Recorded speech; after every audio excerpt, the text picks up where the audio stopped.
Hai, kenalin namaku Lia dan umurku sekarang 19 tahun. Sejak kecil, aku sangat dekat sekali dengan kakekku karena dia sangat sayang padaku. Namun, di balik itu, ada cerita suram yang pernah aku alami, bahkan terus berlanjut sampai aku remaja. Mau tahu kisah selanjutnya? Ya, jadi dulu waktu aku masih kecil, sekitar umur 3 tahunan, kakek sering mengajakku bermain. Bahkan kakekku sering memelukku waktu kecil. Tapi 2 tahun kemudian, aku merasa aneh karena kakek sering menyentuhku dari dalam bajuku hingga turun ke celana. Aku tidak tahu waktu itu apa yang dilakukan kakekku. Ya, sebagai anak kecil aku hanya menganggapnya hal yang biasa. Hari demi hari aku merasa aneh. Setiap ada pertemuan keluarga, pasti aku bertemu kakekku. Dan kakekku akan melakukan hal yang sama. Bahkan, dia sering berbisik di telingaku dan bilang, "Tidak usah bilang siapa-siapa ya nak," begitu. Setiap bulan, keluargaku selalu mengadakan pertemuan dengan keluarga besar di rumah kakek. Jadi ya kalian tahulah, kakekku akan memperlakukanku seperti apa. Ketika aku menginjak kelas 1 SMP, aku diberi materi tentang sex education oleh guruku. Beliau berbicara tentang sexual harassment atau pelecehan yang bahkan bisa terjadi di lingkungan seperti kita. Aku sangat bersyukur tidak pernah mendapatkan perlakuan seperti itu dari teman-teman laki-laki. Tapi juga seketika aku sadar apa yang dilakukan kakekku selama ini. Aku menjadi ketakutan dan membenci kakekku. Setiap ada pertemuan dengan keluarga besar di rumah kakek, aku selalu beralasan kerja kelompok di sekolah agar tidak perlu ikut. Tapi suatu hari, aku ketahuan kalau ternyata aku tidak sedang kerja kelompok. Akhirnya, ibuku memaksaku untuk ikut di pertemuan keluarga. Aku terpaksa ikut karena tidak bisa menolak. Saat aku berkumpul dengan keluarga besar, awalnya baik-baik saja, karena aku menikmati makan malam bersama mereka.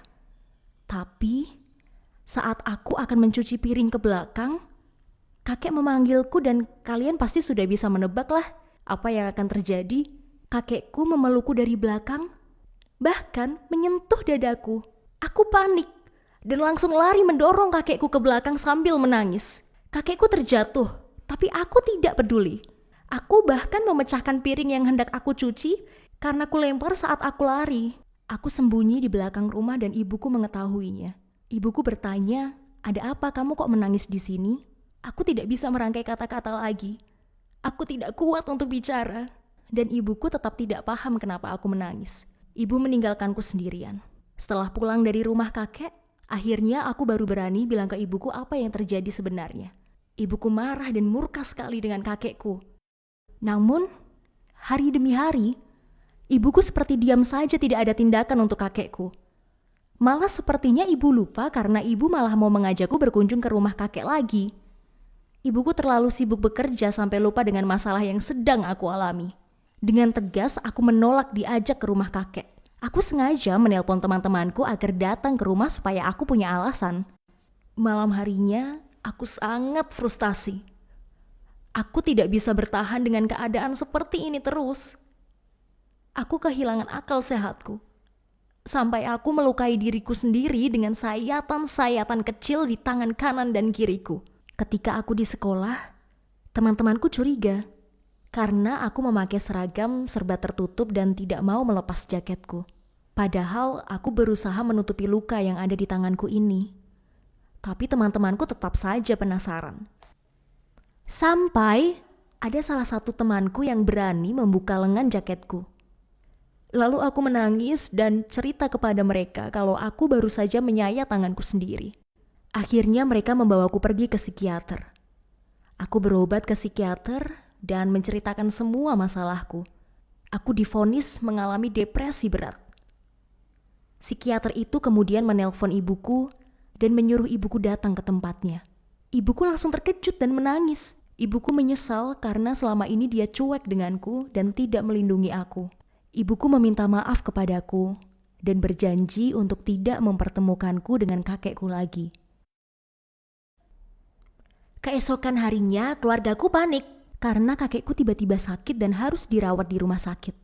Kebetulan ibuku tidak bisa ikut menemani selama pengobatan kakek di rumah sakit karena ada tugas di luar kota. Aku juga tidak peduli karena aku masih kesal dengan perbuatan kakekku. Beberapa bulan kemudian, aku sudah tidak pernah ikut pertemuan keluarga lagi. Ibuku memintaku untuk tinggal di asrama sekolah saja, dan makin kesini mentalku semakin membaik. Aku memiliki teman-teman yang support kepadaku, dan aku mulai bisa menerima keadaan seperti semula. Setiap seminggu sekali, ibuku mengunjungiku dan membawakanku hadiah. Aku senang sekali. Akhirnya, aku bisa sembuh dari trauma ini. Itulah cerita pengalamanku dulu ketika masih kecil. Bagaimana tanggapan teman-teman? Apakah kalian setuju kalau sex education itu harus diajarkan sejak kecil, bahkan oleh orang tua kita sendiri? Yuk, share pendapat kamu di kolom komentar ya. Oh iya, jangan lupa like dan subscribe channel kita ya. Thanks for watching.